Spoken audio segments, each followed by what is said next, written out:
Alors bonjour, voici enfin la vidéo parlant de l'imparfait et du passé composé. Donc comme vous le savez très bien, ces deux temps sont seulement utilisés pour décrire une action qui est dans le passé, donc qui sont toutes les deux déjà terminées.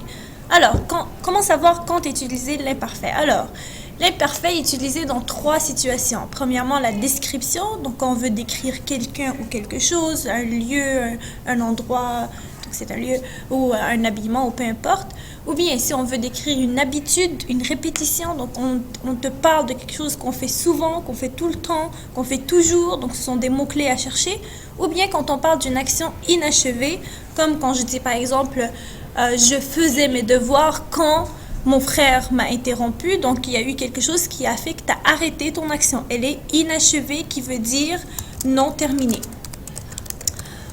Ensuite, donc un exemple. Quand il faisait froid, il n'oubliait pas de mettre ses gants sur la cheminée. Vous avez ici le verbe faire et ici le verbe oublier.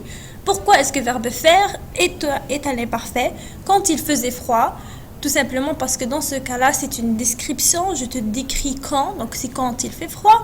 Il n'oubliait pas de mettre ses gants sur la cheminée. Donc, quelque chose qu'il fait tout le temps. Chaque fois qu'il fait froid, il n'oublie pas. Donc, c'est pour décrire une habitude. Donc le premier c'est une description et le deuxième une habitude.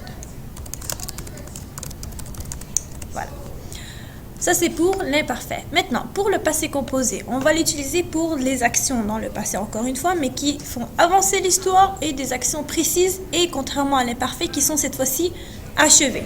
Il a mis ses gants sur la cheminée en rentrant du travail. Donc votre verbe mettre, a mis, est au passé composé. On a l'auxiliaire avoir, le participe passé mettre. Il faut vous rappeler pourquoi on met le S.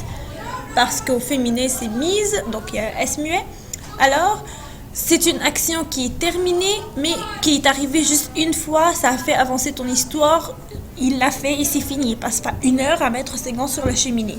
Et voilà. Donc, c'est pour ça qu'on met le passé composé.